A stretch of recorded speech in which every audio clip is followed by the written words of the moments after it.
Hey everyone, and welcome to another GameCast review. Today I'll be reviewing Fire Emblem Warriors, now available for the Nintendo Switch and new 3DS. Let's start, as always, with gameplay. We all grew up with certain facts of gaming being made clear early on, like Link doesn't talk, Rainbow Road is diabolical, and Warriors games are repetitive. Fire Emblem Warriors is in many ways a traditional Warriors or Musou game. It has simple combos, forts to capture, and thousands upon thousands of generic enemies to slay. It's a formula that has been working pretty well for the last few console generations. It's nothing groundbreaking, but it works. But, as this is a spin-off Warriors title, it does bring a few new features that really liven things up. The Fire Emblem franchise is steeped in strategy, and moving to the action-heavy mindless combat of Warriors is definitely a jarring transition. Mainstay Fire Emblem features like turn-based combat, breakable weapons, and terrain bonuses are gone. Warriors titles can't exactly incorporate those elements, so the devs had to pick and choose what they could work with. Most notably, the iconic weapon triangle plays a huge role in Fire Emblem Warriors. The classic rock-paper-scissors type system of swords, axes, and spears is intact, with each playable character fitting into a regular Fire Emblem class role. Weapon advantages play a huge role as enemies' classes matter. The second a disadvantageous weapon comes into play, you'll find you deal much less damage and take much more in return. In any other Warriors title, this would require a mission restart to change to a character better suited to the enemies. However, in this title you can swap to another playable character mid-mission. Up to 4 playable warriors can enter most missions, allowing the player to plan out a diverse set of swords, spears, axes, bows, or spells to combat the mostly varied enemy types. It's refreshing and adds a little more strategy to what would otherwise be a straightforward and simple beat-em-up. Another key feature is the ability to order your troops around in the pause screen. Normally the warriors' friendly AI is pretty atrocious, but here it's actually decent as you can ensure everyone is on task and even swap to them if the need arises. It lets you really take control of the battlefield and ensures you won't be caught running all over the map with a single character defending and reacquiring forts. Fire Emblem Warriors also includes the support and pair-up systems from its more recent entries. Fighting alongside the same warriors will raise their support levels, netting you some extra loot and a fun interaction between the characters once the support level has been maxed out. To speed up the process, you can pair up with another character. This allows you to tag in and out at a moment's notice and call your partner in for a quick attack. Your paired unit can also absorb a hit or two in the heat of battle, and you can even perform a team-up attack, which is as flashy as it is devastating. Fire Emblem Warriors also includes the classic permadeath system that the franchise is known for. Much like more recent entries in the series, permadeath is an option given right at the beginning of the game, so it can be avoided altogether. Otherwise, if you lose a character, they will be incapacitated and must be revived at the temple after a mission. Outside of battle, you can upgrade your warriors with extra combos, abilities, or weapons. Most characters come with their specific weapons from their games, and these can be upgraded alongside them. For a few others, they start with bronze weapons and you must work your way up from that, much like the traditional Fire Emblem system. After a character reaches level 15, you can promote them, giving them a huge stat boost and a cool new costume. I like the stronger focus on micromanaging and strategy this time around, but at the end of the day, it is still a Warriors title and it is still repetitive. Usually this repetition can be lessened by trying out new fighters and taking on harder challenges. While that is still the case, Fire Emblem Warriors lacks a little in character diversity. Several playable characters are clones of others.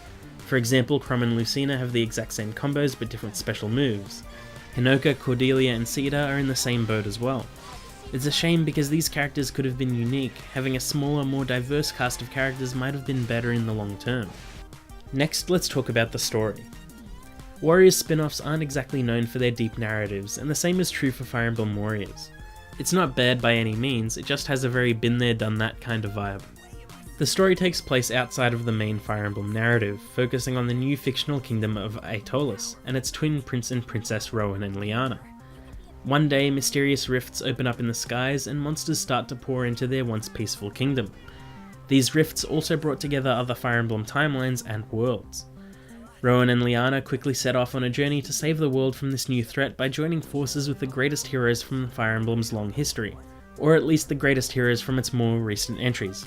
And Marth, because it's hard to have a Fire Emblem game without Marth making some kind of appearance. The general narrative bounces between recreating major scenes from Awakening and Fates as well as trying to stop the growing evil that opened these rifts in the first place. It's nothing too special, but it does a decent job, and it's great to see some of these characters finally in HD. Outside of the main story, there's also an optional history mode. This mode lets you replay key maps from a few different Fire Emblems. Each level is a different enemy sprite on the map, and it was fun progressing and reliving a few of my favourite moments from Awakening and Fates. Next, let's talk about the look and feel of the game. Fire Emblem Warriors isn't the prettiest game out there. Environments tend to be on the bland side, and NPCs and enemies are very generic. But, much like other Warriors titles, these aren't the focus of the game.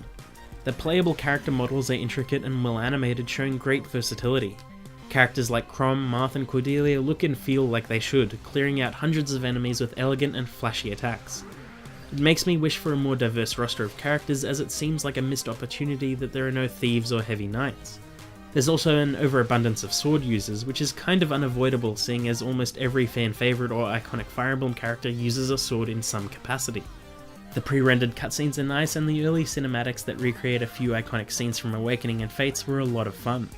The smaller story exchanges are a throwback to Fire Emblem cutscenes, but the 3D models look funny when they're static like that. The 2D sprites on the pause screen and in history mode were a good callback to the simple and elegant presentation of Fire Emblem as a whole. It's a little annoying that a few of the more major NPCs aren't playable and are planned DLC. This adds insult to injury, as you can fight them in the game and they already have intro scenes and a few load screens giving short descriptions of their playstyles. It feels lazy, and the game should have been delayed to include them in the base roster.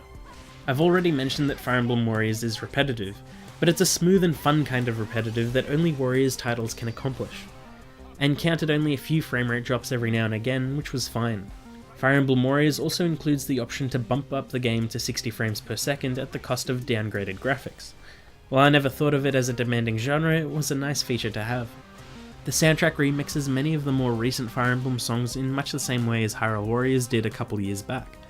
The remixes are good, but if you aren't a fan of Awakening or Fates, you'll probably be disappointed. The English voice acting is decent enough, with many actors reprising their roles from the 3DS games. You can download a free DLC pack for Japanese voices, and while they are better overall, I would still recommend English, as it makes keeping track of everything in battle much easier. There's plenty of fun to be had with Fire Emblem Warriors. However, that mainly only applies to a certain demographic.